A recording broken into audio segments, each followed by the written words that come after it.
today's video we're going to be learning about the phospholipid bilayer and the fluid mosaic model and what these two are.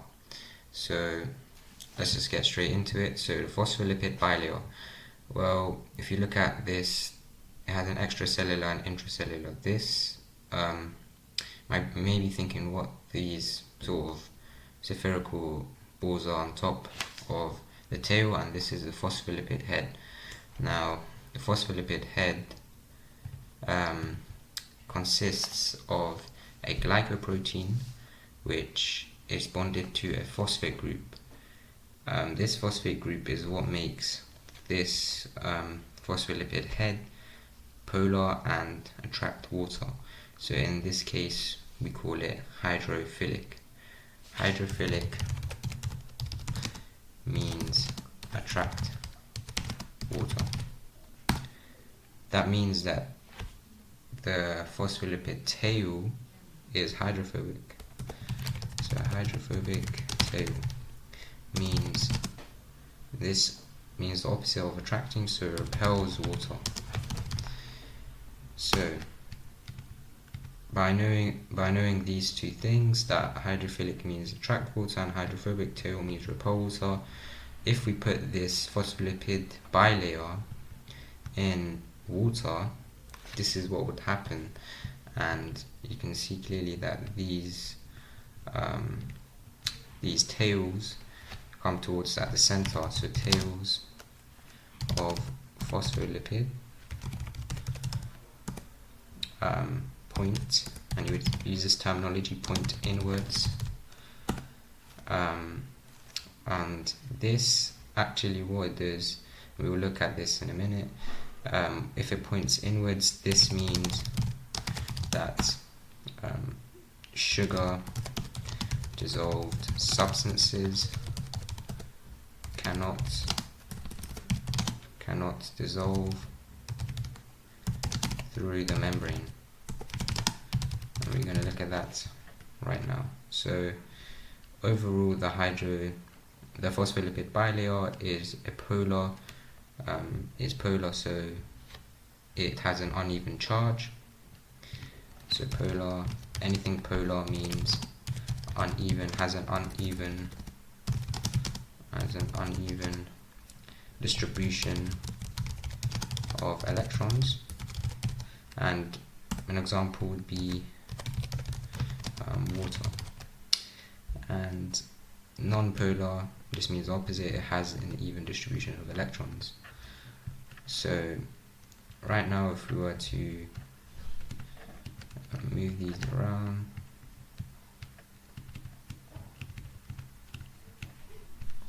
and look at the fluid mosaic model.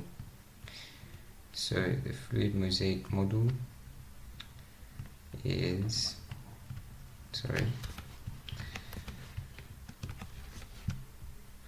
so fluid mosaic model is basically a chain of phospholipids, basically the phospholipid bilayer, which we can see at the center right here. You can see the tails over here, and the heads, phospholipid heads over here. So phospholipid heads is there, and the tails you can see are pointing inwards, because remember the inside of the cytoplasm is mainly water, so they're going to be pointing inwards to get away from the water. And same outside, there are still water molecules outside of the cell, so over here there'll be some water too. The outside is some water, the inside is a lot of water in cytosol.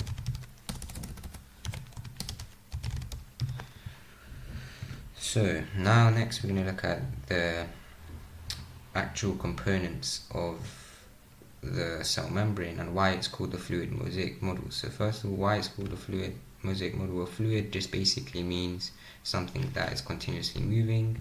So in this case, the phospholipid heads and the phospholipid tails, or the phospholipids bilayers, are continuously moving.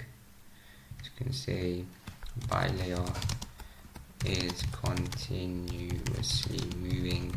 And why this is important?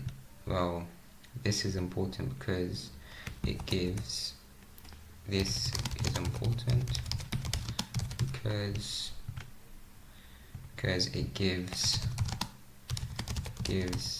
the cell fluidity. So the cell can become flexible. It gives the cells flexibility, and this is just basically important because if you think about it, if the cell is continuously moving, then dissolved substances can go through and cross the cell membrane easier. And let's look at, well, alright, so next we're going to look at the glycolipids and glycoproteins, which are labeled as over here. So glycoproteins and glycolipids. Well, glyco just means sugar. Sugar. So glyco just means carbohydrates in this term, and lipid just means, well, fat, and protein means protein. So glycolipid is just a carbohydrate that's been attached to the lipid. So these sort of yellow hexagonal stuff are carbohydrates that are bonded to the lipid. So, and in this case you can see the protein, which is this reddish color, is attached to the carbohydrate. So it's bonded to the carbohydrate, and these serve two main functions that you need to learn. One of the functions are for cell signaling. Cell signaling. So what does this mean? Well, cell signaling is when the glycolipids and glycoproteins, so when they release signals to warn, or basically to warn that in case of an immune attack, that the cell can pick up, can give another cell a function. So a fun way to remember this is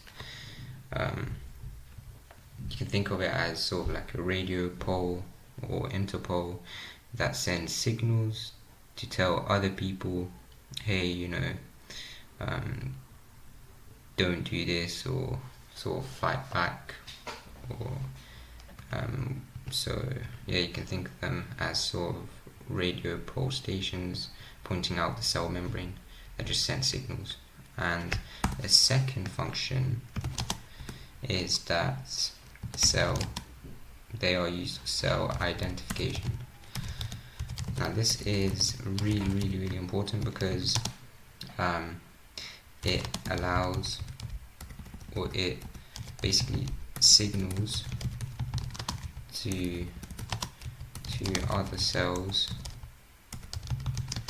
that to other immune cells that they are a hostile cell, and that in case of an immune attack, let's say a pathogen enters, and immune cells, neutrophils, are sent to kill them or engulf them. In case of an immune attack, they are not attacked by neutrophils, which are a type of white blood cells. So next we're going to look at cholesterol. Well, cholesterol, you may think that something bad, but in this case, this cholesterol serves a major function. This is, for example, when the temperature increases too high, then the cholesterol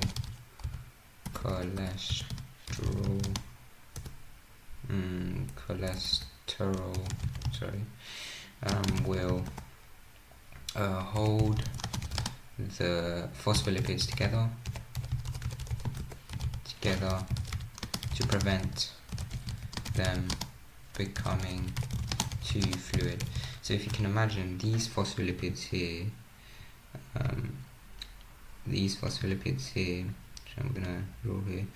So these phospholipids over here are basically, for example, if temperature goes too high, then this individual phospholipid will space out more further apart, and there will be a gap here, and this causes the actual cell membrane, which the shape is like that because it's continuously moving. You can see it's kind of bending over here.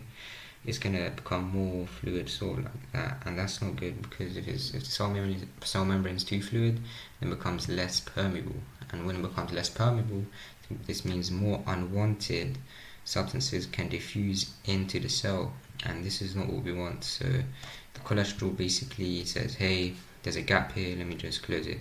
And the same happens when the temperature goes too low. It says, hey, well, it's becoming too compact in here, let's expand it. So let's expand the space, so it expands this space further apart. And so the next one we're going to look are transmembrane proteins, or also known as intrinsic proteins. So intrinsic proteins, intrinsic proteins, I'm going to write it down for you. Intrinsic proteins. So what are these functions? Well, the main function of this is to allow sort of polar molecules, or just large molecules or charged ions. These are the two main that you need to know. So allows for large molecules that can't, dissolve in through the phospholipids, because phospholipids are kind of, you can only dissolve certain substances that are small, or like molecules like water. So it allows for large molecules and charged ions to pass through cell membrane. If you think of these as sort of, when you go to like a concert and there's people, or football match, there's normally a guard or someone that allows you to pass through one of the gates, sort of that only one person can fit through. Think of it as this. These are sort of like the guard posts of a football stadium. They allow one by one large molecules and charged ions to pass through the cell membrane, and as you can see, it takes up the whole space, so it will be easy to identify. It goes through the whole cell membrane, you can say. So it goes through whole cell membrane. And so peripheral protein, this is just lays on the outside, the inside of the cell membrane, and can also lay outside the cell membrane. And what this does, it actually, inside the cell membrane, the peripheral proteins, their main function is to basically hold on to the cytoskeleton, which, if you don't know, is basically the network of proteins that are inside the cell, inside the actual cell, and they hold organelles together, move them around when they need to. Basically, think of it as like a spider web of connections, or think of it as like the internet web. There's so much sort of things that hold things together in the internet. So think of it as like just a network sort of the protein fibers that just hold on to everything in the cell and move them around. So they actually hold on to the cytoskeleton, which you can actually see they're doing there. That's the green thing, is the cytoskeleton, parts of the cytoskeleton, and it's holding on to it. And what this actually does, well, this allows the cytoskeleton to become more stable and improves the structure of the cytoskeleton. So keeps the cytoskeleton more rigid.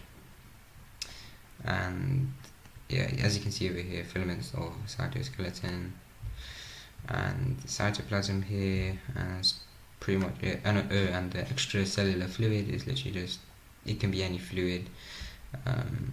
However, in this case, extracellular fluid, carbohydrate, and in this case, it's just carbohydrates that are attached to either the proteins or the lipids, which become glycoproteins. So I hope you enjoyed this. If this helped you out, and you want me to go through more biology and maybe even chemistry, A-level content, then please subscribe and get notified.